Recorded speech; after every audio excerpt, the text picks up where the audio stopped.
Hi friends, welcome to my channel Sairam competitive exams. ఇంకా channel ఎవరైనా subscribe చేసుకోకపోతే subscribe చేసుకోండి, లైక్ చేయండి, షేర్ చేయండి. తుది దశలో స్టాఫ్ నర్సుల భర్తీ ప్రక్రియ. ఎంపికైన వారికి 10 రోజుల్లో నియామక ఉత్తర్వులు. నేటితో ముగియనున్న తుది జాబితా అభ్యంతరాల నమోదు.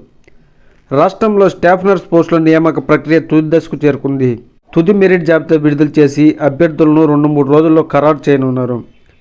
2022 డిసెంబర్ 30 నోటిఫికేషన్ ద్వారా ఈ నియామక ప్రక్రియ ప్రారంభమైంది.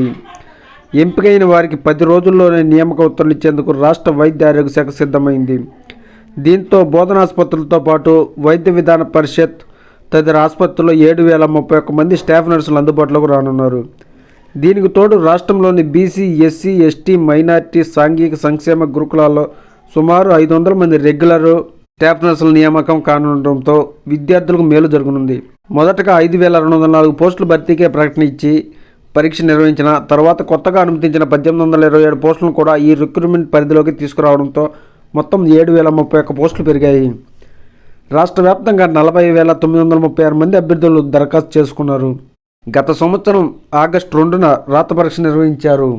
ప్రభుత్వ వైద్య సేవలో అనుభవానికి ప్రత్యేకంగా పాయింట్లు చేర్చి వాటికి మార్కులు కేటాయించారు. వీటి ఆధారంగా ప్రాథమిక మెరిట్ జాబితాను రూపొందించి గత ఏడాది డిసెంబర్ 30 నుంచి ధ్రువపత్రాల పరిశీలన చేపట్టారు. తుది మెరిట్ జాబితాపై అభ్యంతరాలుంటే ఆన్లైన్లో సోమవారం సాయంత్రం 5 గంటల వరకు సమర్పించేందుకు అవకాశం కల్పించారు. ఈ నేపథ్యంలో 10 రోజుల్లో నియామక ఉత్తర్వులు ఇచ్చేందుకు అధికారులు ఏర్పాటు చేస్తున్నారు. రాష్ట్ర అసెంబ్లీ ఎన్నికల నేపథ్యంలో ఈ నియామక ప్రక్రియకు సుమారు 3 నెలల అంతరాయం ఏర్పడింది.